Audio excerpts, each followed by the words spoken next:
Whether or not the league returns, this video I'm showing you the 9 most shocking teams from the 2020 NBA season. You'll see how each squad's win total compared to their preseason projection and find out every reason why, for mostly the better, but in some cases the worse. The reality is we suck right now, and these squads have performed nothing close to our expectations. I'm Adam, this is D-Flow Hoops. If you're craving for more NBA content during this tough suspension, splash that subscribe button to stay tuned. I've got a ton of intriguing lists coming up. And lastly, before the list, feel free to go follow your boy on Twitter and Instagram at D-Flow Hoops for both platforms. Appreciate y'all. Keep in mind, these shocking teams are in no particular order. Having said that, number 1 is the Memphis Grizzlies. They were projected to be the 15th seed by ESPN, following finishing 12th in 2018-19, but before the league suspension, they were 4 games ahead of Portland in the loss column to hold the 8th and final West playoff seed. Grind City, seeing their 2019 second overall pick turned rookie sensation Ja Morant vamp the production of everyone he's surrounded with. On his own, the 20-year-old's making about 50% of his shots while putting up 17.6 points per game, but it's Morant's explosiveness off the bounce, combined with his under-control quarterbacking nature, that's made his teammates way better than they were in prior seasons. Take their stretch big Jaren Jackson Jr., for example, who doubled his three-point attempts in his second season, but has been way more efficient from out there. Or Delon Brooks and Jonas Valanciunas, who've both set career highs in scoring, but what if I told you there's another Grizzlies rookie who's also opened up the floor for those veterans? That'd be the 21st pick from last year, Brandon Clark, whose grittiness and hops have been damn valuable and shocking. There's great storylines all around this year in Memphis. Number 2, the Philadelphia 76ers. In my standings predictions last July, I gave the Sixers the 2nd seed after they picked up Horford and Richardson. They've had chemistry issues and conversely are further down in the East, tied for the 6th seed. Al Horford hasn't come close to living up to his now looking ridiculous $27 million cap hit. That's going to increase annually until he's at the age of 37. Boston's offense has been much faster and all around better this year without the 11 shots required from slow-footed Al. In 2018-19, Philly was right ahead of the Celtics for 7th in offensive efficiency. In 2019-20 though, yes, losing Jimmy Butler and JJ Redick doesn't help, but 31 minute per game Al's regressed the 76ers offense to 16th in the league. I know Simmons' lack of a jumper takes a brunt of the criticism from casuals, but Ben can guard 1 through 4 and is valuable everywhere else for Philly. Horford just isn't much of a threat, which lets defenses load up on Joel and Ben. But to keep the brotherly love intact, I'll mention how Shake Milton has had some special outings and is flashing some serious scoring potential in his second year. The 23-year-old was averaging around 20 points per game on 58% from the field and 60% shooting from 3 in the 7 games before the season got held up. Some shocking stuff from 2018's 54th draft selection. Number 3, the Oklahoma City Thunder. You're about to see the first of 2 teams on this list where I had brutal projections for prior to the season, as I had the Thunder as the number 15 ranked seed back in July. wow. To be fair, ESPN had them at number 13, and you should hit Vegas if you assume the Thunder could mesh this well in such a deep Western Conference. Top to bottom, the Thunder players seemed to take that disrespect to heart and used it as motivation. The Thunder, unbelievably, have 40 wins if the season were to resume, and they were only a game back of having home court advantage in the first round. From veterans Dennis Schroeder and Danilo Gallinari to Chris Paul, it's hard to pinpoint OKC's most surprising player, but I'll quickly key in on their sophomore phenom Shai Gilgeous-Alexander. He's a prospect that has league takeover type potential. The 21-year-old's got an overwhelming 6'11.5" wingspan while being listed at a height of just 6'5". Combine that with his mesmerizing ball handling into seamlessly manufactured shots under pressure, and he's one of the top up-and-comers in the NBA in my opinion. Gilgeous-Alexander's more offensively polished than stars that have been in the league a decade plus, and his stats vamping this drastically in just his second year should scare wings in his conference. Number 4, the Milwaukee Bucks. This is an easy and quick team. The dominating Deer would have had 70 wins if they won every one of their remaining games. How could they not qualify for this list? Last video I talked about Giannis's place in history and his steadily dominant development since 2013. After you finish this vid, go check that one out. Now let's look at this beastly Bucks supporting cast. I mean, my guy George Hill is leading the league in three-point percentage. Everyone assumed his best years were behind him, and Chris Middleton looks nothing like that player that crumbled in last year's East Finals.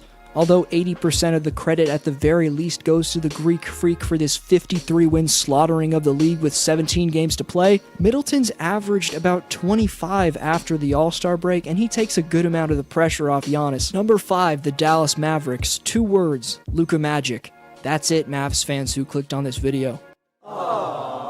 In all seriousness, this was my 11th seed in July. However, 2011 championship coach Rick Carlisle's instead led his squad to 40 wins so far, and seen Slovenian phenom Luka Doncic elevate into a superstar. Luka's got the handle of Uncle Drew, can step back like the Beard, drive to the bucket, and facilitate like Bron, while having the shooting range of Stephen.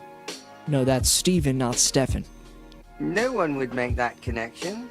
Can't forget Tim Hardaway Jr. He's proved he can be a valuable contributor on a winning team in his 8th season. I ranked him as one of my top free agents at shooting guard. And Kristaps Porzingis is just getting more and more comfortable after he becomes further removed from the infamous ACL tear from New York. The potential-filled European duo of Doncic and Porzingis combines to reach an age of just 45, and their games are a perfect fit for the three-point shooting ways of the modern NBA, meaning for the next decade, you'll be hearing their names in the playoffs deep into the spring. The next 4 teams you can't miss. First, Nicholas Esmail gets the shout-out, saying that Kobe's the greatest draft steal of all time, giving an extremely insightful comment. Thanks for that take and for every other answer from the best Hoops Talk community on YouTube.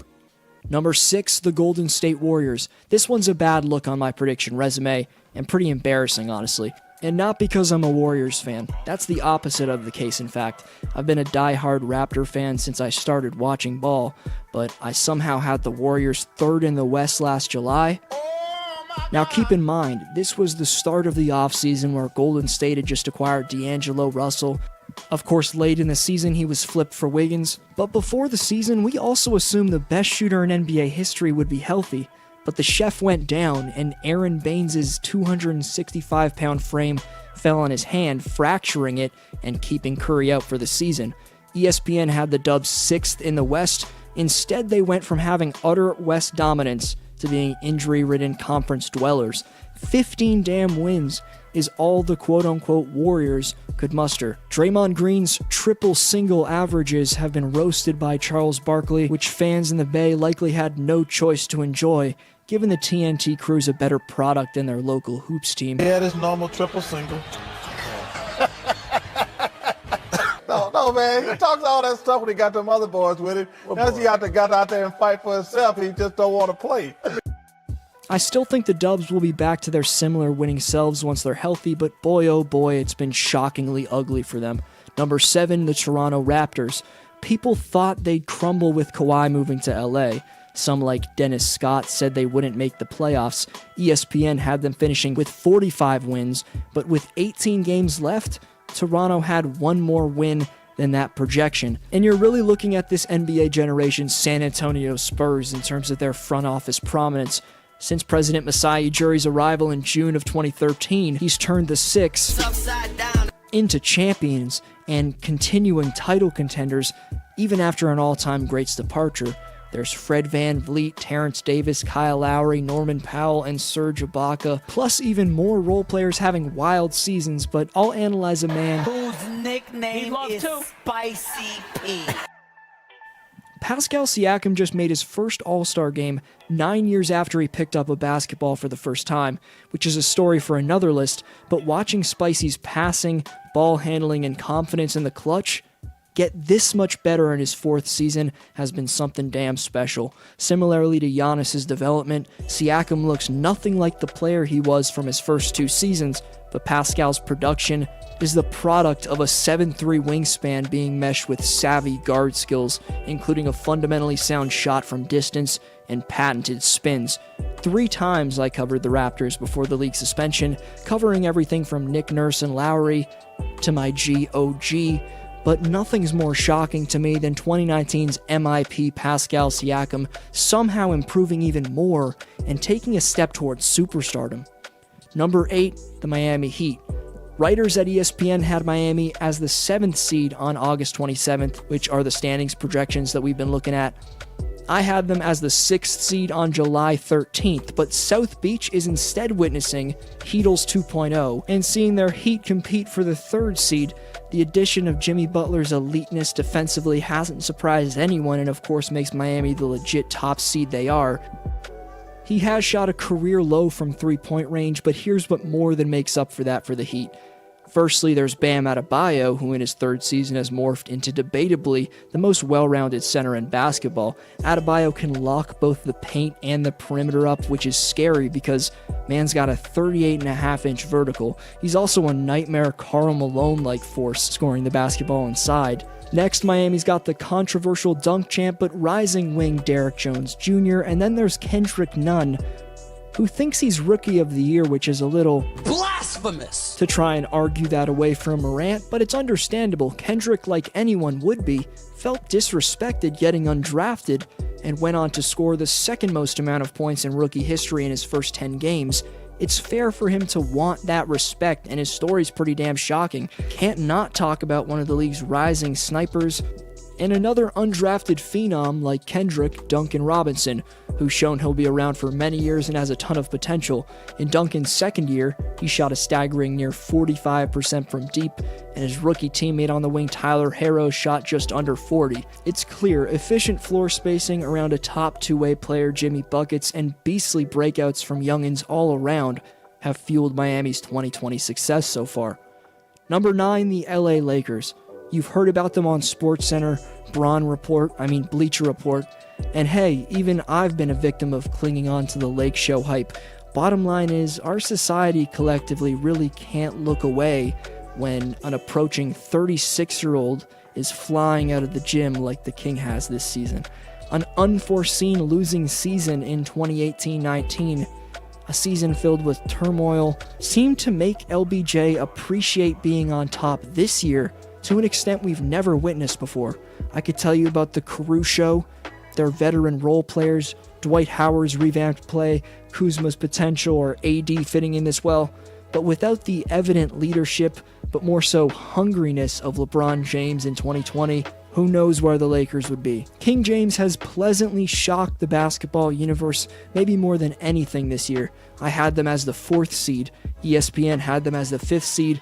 Collectively on both sides of the floor, they've meshed better in their first year than anyone could have presumed. If you enjoyed, leave a thumbs up to help this video spread to more people. This was your boy D-Flow. Thanks the world for tuning in. Keep watching some of my recent uploads, and I'll see you next video.